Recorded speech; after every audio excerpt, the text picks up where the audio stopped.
ada di Kampung Sentosa, Belawan. Nah, pada kesempatan kali ini kami akan mengidentifikasi ekosistem mangrove yang ada di wilayah sekitar ini. Nah, untuk selanjutnya kami akan memperkenalkan diri kami. Kami dari kelompok 2 Praktikum Ekosistem Perairan Pesisir Universitas Sumatera Utara, Fakultas Pertanian, Manajemen Sumber Daya Perairan. Kami akan memperkenalkan diri kami dimulai dari teman saya yang sebelah kanan. Nama saya Chandra Ginting dengan NIM 20097. Nama saya Jodoh Delima Mangalu dengan NIM 20091. Nama saya Syarifah Sofia dengan NIM 20053. Nama saya Stefani Florencia dengan NIM 052. Nama saya Ulfa Paulia dengan NIM 20064. Nama saya Karisya Panjita dengan NIM 20078. Saya Arseja Sembilan dengan 20080. Saya Mas Sharon dengan NIM 20092.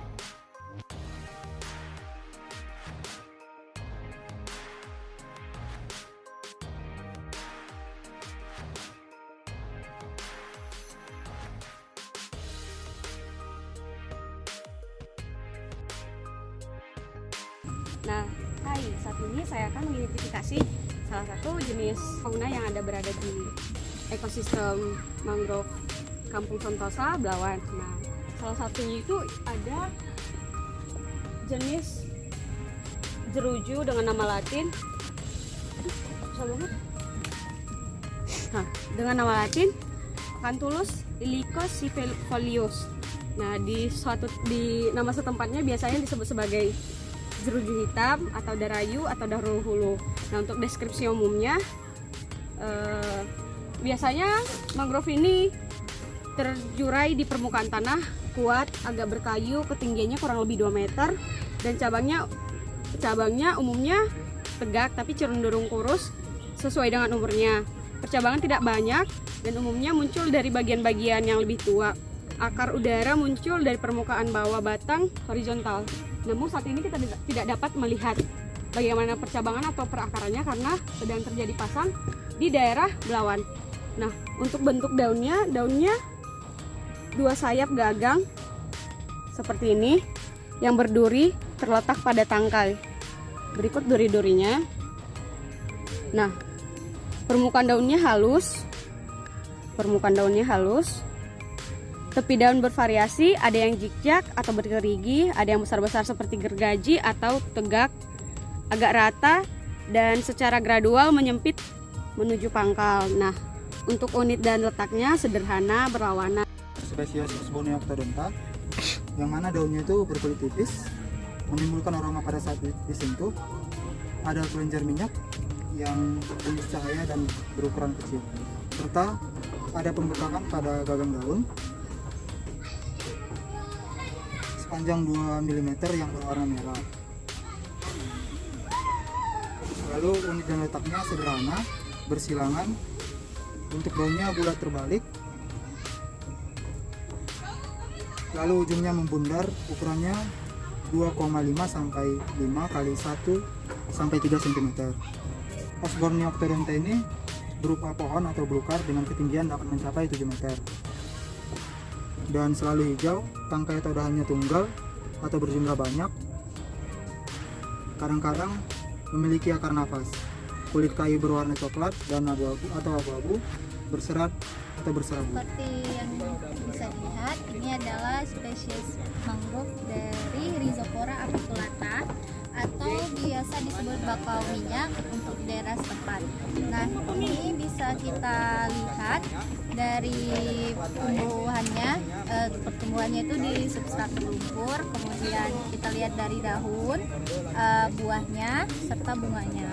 Nah, untuk manfaat dari tanaman mangrove ini, kayunya itu dimanfaatkan sebagai bahan untuk kayu bakar atau arang, kemudian untuk bahan bangunan juga, serta kulit kayunya ini berisi tarin hingga 30%, di mana itu adalah untuk berat kering, dan cabang akarnya itu dapat digunakan sebagai jangkar jika diberi batu. Berikutnya ada mangrove jenis dengan nama Latin Macrophylla leaves. Berikut bentuk daun dan buah dari Macrophylla leaves. Di sini saya akan mengidentifikasi jenis mangrove dari Avetemia lanata dia nama tempatnya api-api atau sia-sia. Daunnya memiliki kelenjar garang bagian bawah, daun putih kekuningan, dan ada rambut halus, sederhana dan berlawanan. Untuk bunganya belum ada. Penyebarannya terdapat di Kalimantan, Bali, Lombok. Kelimpahannya di sekitaran sini.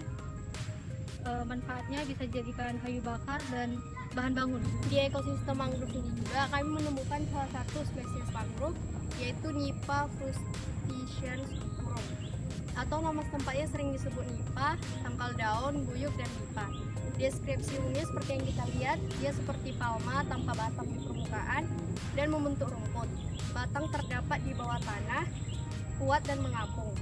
Tingginya dapat mencapai 4-9 meter. Susunan daunnya itu seperti daun kelapa, seperti yang bisa kita lihat juga. Panjangnya 4-9 meter.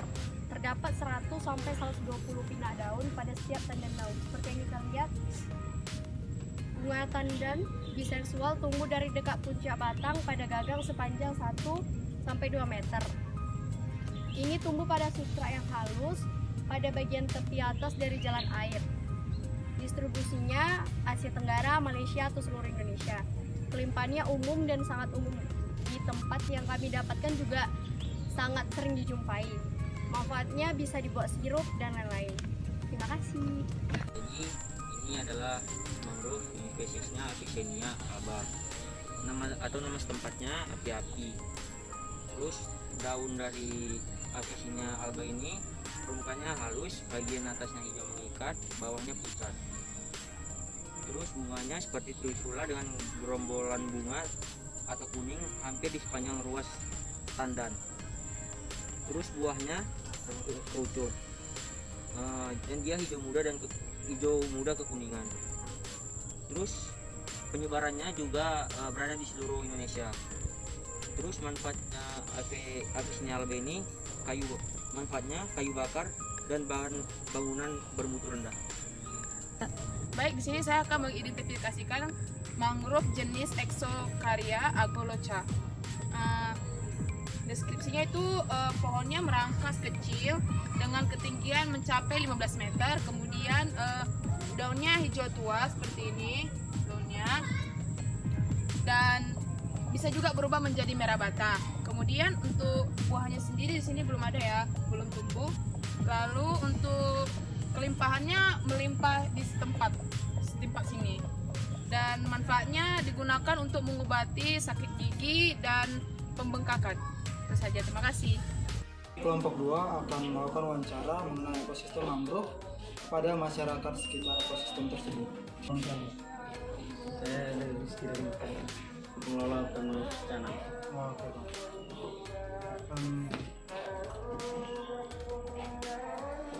Kira-kira untuk pengelolaan dari mangrove yang ada di sini sudah berapa lama? Dari 2015 sampai sekarang. Mungkin teman-teman yang lain boleh bertanya. Di sini saya akan bertanya biota apa saja yang ada di daerah ini. Ini yang kalau nelayan lah, dia udang, piting, ikan gitu. Kalau binatang monyet gitu. Tahu untuk ekosistem mangrove-nya di sini itu kondisinya apakah semua baik atau ada yang mungkin rusak gitu? Udah ini baik. Semua yang di sini. Kan tadi abang bilang mangrove-nya itu tergolong baik kan? Berarti kualitas airnya gimana? Saat ini, kalau saya ini apa nggak besar ini airnya. Berarti untuk Baik. pasang dan surutnya itu ada waktu tertentu? Ya, tertentu. Ini kan lagi pasang nih. Sebulan sekali dan 2 kali pasang. Ini kan banyak mangrove, jadi fungsi ekosistem mangrove ini bagi masyarakat sekitar. Jadi gimana loh fungsi mangrove ini? Untuk kita penting kan ya, karena kita ini cari makanan nelayan. Kalau mangrove ini habis, nelayan sini bakal mati kan, cari makanan nelayan. Berarti bagian di sini bisa juga diolah dari makanan itu. Ya kayak mangrove ini kan bisa jadi bumbu bawang.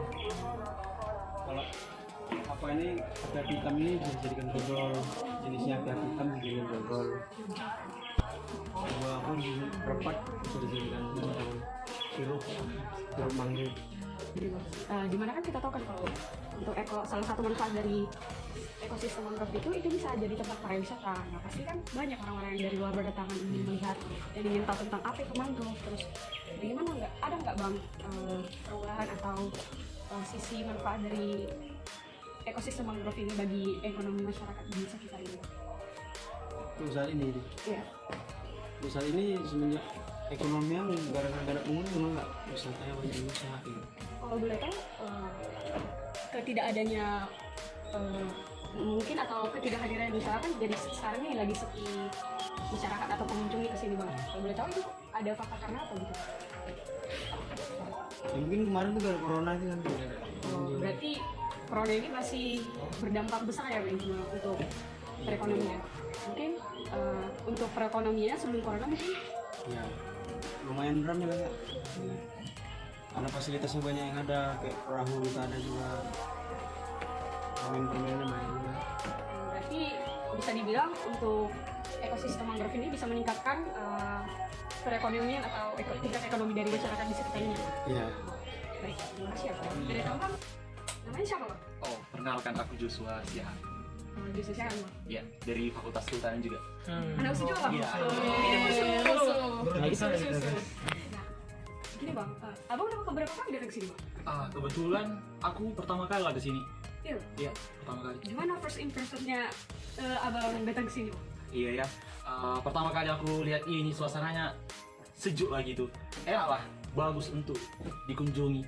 Dan aku juga tadi dari kan si kawasannya dari depan tadi disuguhi dari mangrove kan gini terus sampai ke sini kayak yang terbayar lunas lah di awal itu, dari awal itu sampai ke sini dengan suasana yang seperti ini. Capeknya perjalanan bang ya. Iya. Kira-kira masih tertarik nih nanti abang kunjungan? Sangat dong, karena bagus sekali tempatnya. Jadi menurut abang fasilitas yang ada di sini kayak mana bang? Apakah harus dibenahi lagi agar dapat mencuri perhatian pengunjung untuk datang ke sini? Fasilitasnya, kalau untuk fasilitas di awal masuk udah sangat bagus dengan daya tarik di depannya. Tetapi untuk jembatan lah dibilang, jembatannya itu agak kurang lah, karena ada yang bahasa reok-reok kayak gitu kan, agak takut juga agak takut ambruk gitu, seperti itu lah. Itu saja sih. Jadi bang, selain berwisata bang, apa tujuan abang selain berwisata, apa tujuan abang ke mangrove ini? Oh iya, ketepatan aku juga penelitian di sini. Ketepatan, jadi dengan pilihan seperti ini jadi pengen lah penelitian, misalnya mau S2 meneliti mangrove, jadi kepengen lah gitu. Iya.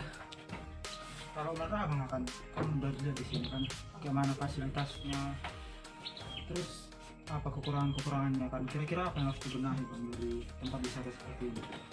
Kalau dibenahi lebih ke transportasinya aja, gimana ya, jalan mau kesininya aja agak diperlebar gitu, karena sayang kali kalau cuman bisa mobil mewah sama kereta aja yang bisa kesini. Kalau bisa kan bisa bus pariwisata kesini supaya ada kegiatan, agak diperlebar daya pandangnya, daya jangkaunya, supaya bisa kita lebih ke dalam mangrove-nya gitu, supaya bisa ditengok juga biota-biotanya apa aja gitu.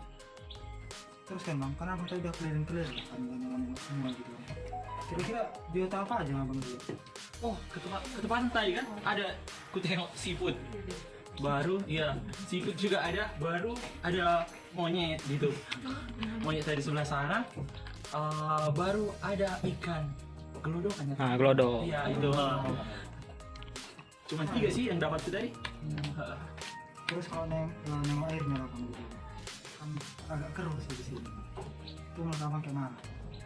Oh, aku sebenarnya untuk klasifikasi air di mangrove ini kurang paham kan, karena ini dibilang keruh, aku juga pertama kali, dan kupikir ini udah kualitas air mangrove yang terbaik mungkin, karena nggak ada sampah gitu kan, atau warnanya juga, namanya pun mangrove kan hijau, akarnya kita tahu lah.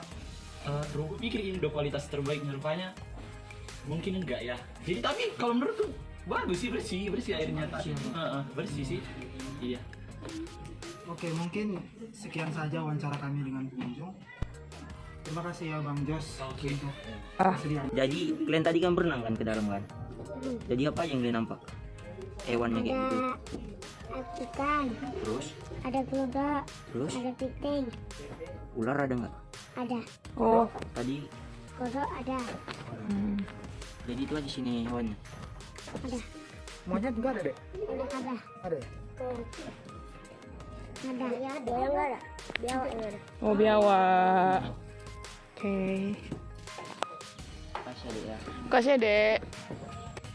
Baik, sekian dan demikianlah hasil pengidentifikasian kami di ekosistem mangrove Kampung Sentosa di Belawan. Apabila ada kekurangan dalam perkataan dan pengidentifikasian, kami mohon maaf. Sekian dari kelompok 2, kami ucapkan terima kasih. Oke, dadah. Dadah.